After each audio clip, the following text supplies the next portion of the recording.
What's going on, everybody? It's Tyler from Dirt Road Country, and I'm joined by a really great guest. She's putting her album Rhinestone Requiem out on Friday. Sunny Sweeney joins me. Sunny, what's going on? Hey Tyler, I'm so happy to be here with you. Thank you so much. I appreciate you joining me, and congrats on the upcoming release. Thank you. I'm so excited because it's been, it takes a long time to get it from recording to getting it out. So we've had this recorded for a year. Really? And yeah. And then so now it's just kind of like already here. It just like it was so far away. And then now it's like, it's here. Well, it's amazing too. You've had it recorded for a year, and you also had an album come out last year. How does it feel having another one coming out this Friday? And can you talk about what the title of the album's about? Because we were talking about it before, and I think it's awesome. Yeah. So in the word requiem, it's called rhinestone requiem, and the way that I used the word, the reason I named it the what I named it is because I feel like it's paying homage to the artists that came before me. And back in the nudie suit era, and like the all the artists that came before me. But then I've also got this rhinestone guitar that I have handmade, by the way. Like it's a guitar, but then I hand did all the rhinestones on it. And it's the back artwork of my record. It's got all the signatures of all the people that came before me. Loretta Lynn and Willie Nelson and Merle Haggard and Charlie Pride and all these like signatures. It's even got like some rockers on there, Bob Seger, and it's got Billy Gibbons. So it's got like a ton of signatures on it, but that guitar is what I play at the Opry every time I go there. Because I just feel like it's the one, I'm not like a rhinestone wearing kind of gal, but like I do think that that one guitar kind of is a very big statement piece for me. So I always take it with me. I love that. And your album's got 10 songs on it. And when I listen to it, it's just got that honky tonk music sound. It's what you think of when you think of what country music is. What was the whole process in creating the record like for you? I'm to the point in my career where like I don't feel like I'm making a record for anyone else. Like I want to make it like I sit around and think about records all the time. Like what kind of record do I want to make next? What do I want to do? What do I want to make a theme record? Do I want to make like this? Da, da, da. So this one I just thought, you know what?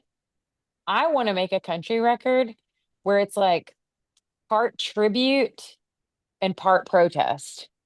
Where it's Oh, I know what you mean. Yeah. yeah, like I miss traditional country, and it is traditional country leaning, but it's without being stuck in the past. I don't know a better way to explain it. Um, because I do love traditional country. I love it. That's what I was raised on. That's the genre that made me feel the way I feel about music.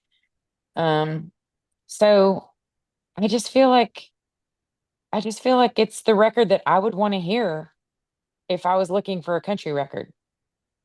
I think that's a great way to put it. And a perfect way to describe it is too. Like if you told me that the album came out in like 1975, I'd believe you.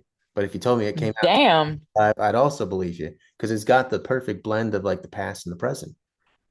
That is literally the biggest compliment I've gotten on all of these interviews I've been doing about it, because that was the vibe that we went for, where it was like it's obviously recorded digitally, like that's how we record now, but like we recorded it obviously in 2024, Mhm. but I used players that love, respect, and cherish old music, the old style and old players and actual players, what I mean? So it was intentional, and I'm really glad that you noticed that. So thank you. Because I do feel like that too. I feel like if I some of these songs, I was like, dang, if I would have heard this now and found out this was an old record, I would be like, oh, okay, cool. That's great. I just guess I've never heard it before.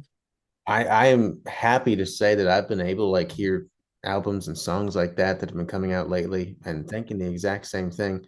It's like country's having a resurgence in what the real true sound is. Uh, Praise the Lord.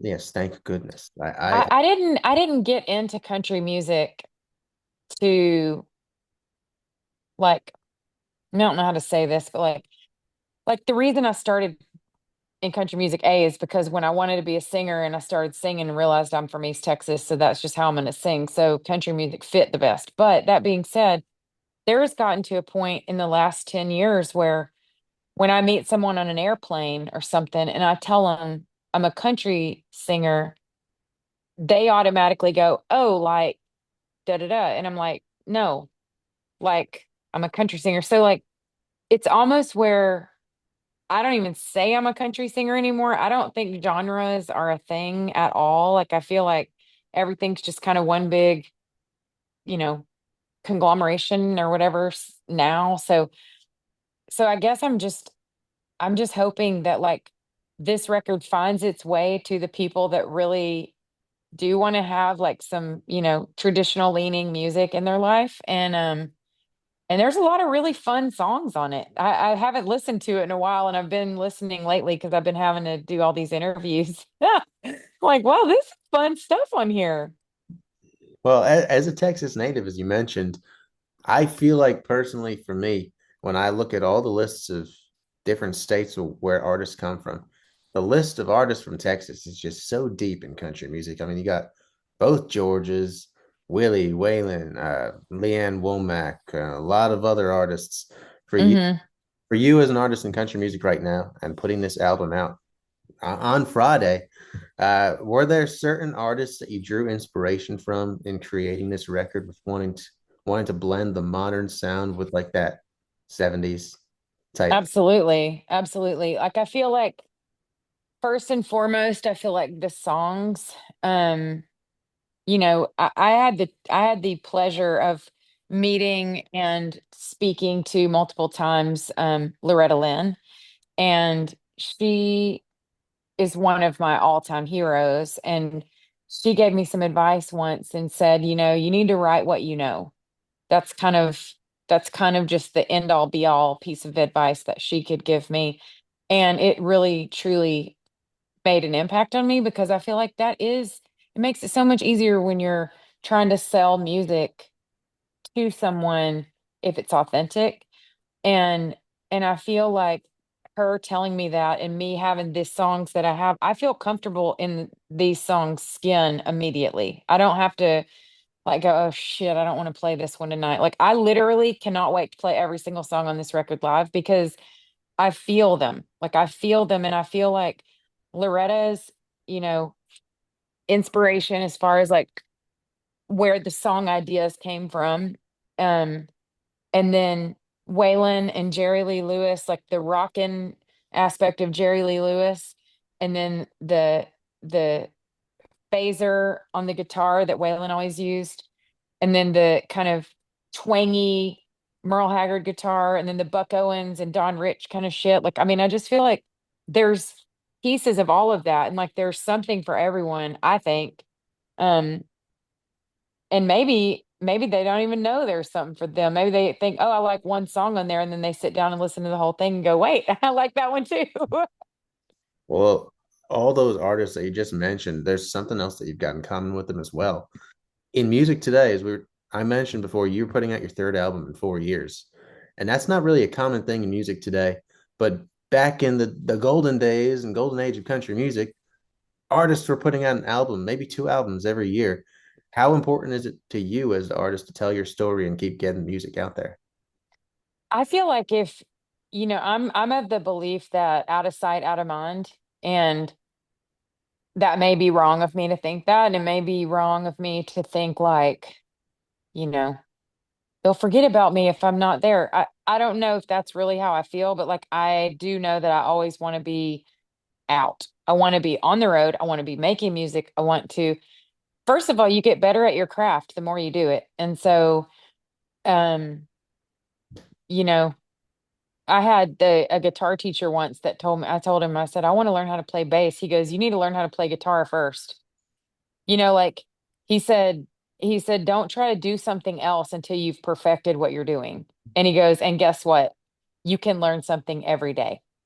That's So I mean, so I kind of kept that advice, where I feel like I do try to learn every day. I try to learn about history of music. I try to learn a new chord. I try to learn, a different way to write a song or write with someone else that writes songs differently or, you know, anyway, I just feel it's very important. I feel it's important to stay kind of in the know and like stay visible and put out music. And, I'm not probably ever going to be one of those artists that just releases singles because I like records.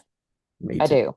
Me too. Does it So feel good to sit down and listen to a whole record, like start to that's what we do. Yeah, we do that for fun. I mean, I have three waiting on me at home that I've been needing to listen to. So that's what we're doing tonight. enjoy it? It sounds like a fun time. You're on tour right now, and you're getting ready to promote the record. I mean, you probably already are already, but with the shows for the rest of the summer going into the early fall, how excited are you to keep playing this music live? Because I know you said that you feel every single one of these songs. Yeah, and also I've got a couple new guys in the band, which brings a new energy and a new just excitement. Plus adding, 10 new songs into a set. A 90-minute set's like 20 songs. So that's like half the set is going to be new stuff. So I'm pretty stoked about that. Because you do get, the other thing is these songs are old to me because you know, I've been with these songs for year and a half, Oh yeah. you know, and they've been recorded for a year but they're new to everyone else. So like I do love knowing the songs myself and then feeling the vibe from a crowd when they hear something new. And there's a couple songs that we've been doing live for the last month or so, and they're going over really well, and it's really making me excited to play the rest of the album.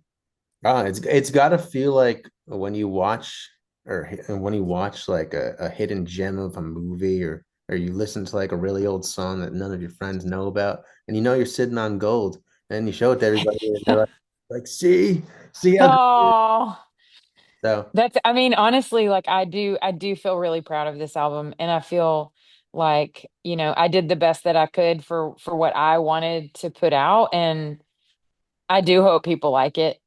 But if they don't, I do. I mean, I don't know a better way to say that. Like, I know that I did the best job that I could do. I mean if they don't like it I don't know if they're a country music fan. That's Maybe that's it too. Yeah, I mean, all I'll say. But thank you. You're so sweet. Oh my gosh. I love country music, and that's what you're putting out. And I appreciate you joining me to talk about the record. And folks out there watching this, if you don't follow Sunny on Instagram and TikTok and wherever else you could find her, go do it right now. Get ready to stream the album because it is out Friday, and it's 10 songs of pure country music. What more can I say? Sunny, thanks so much for joining me. Thank you so much, Tyler. It's so precious. I love it. You got it. We'll see you guys next time. Thank you again.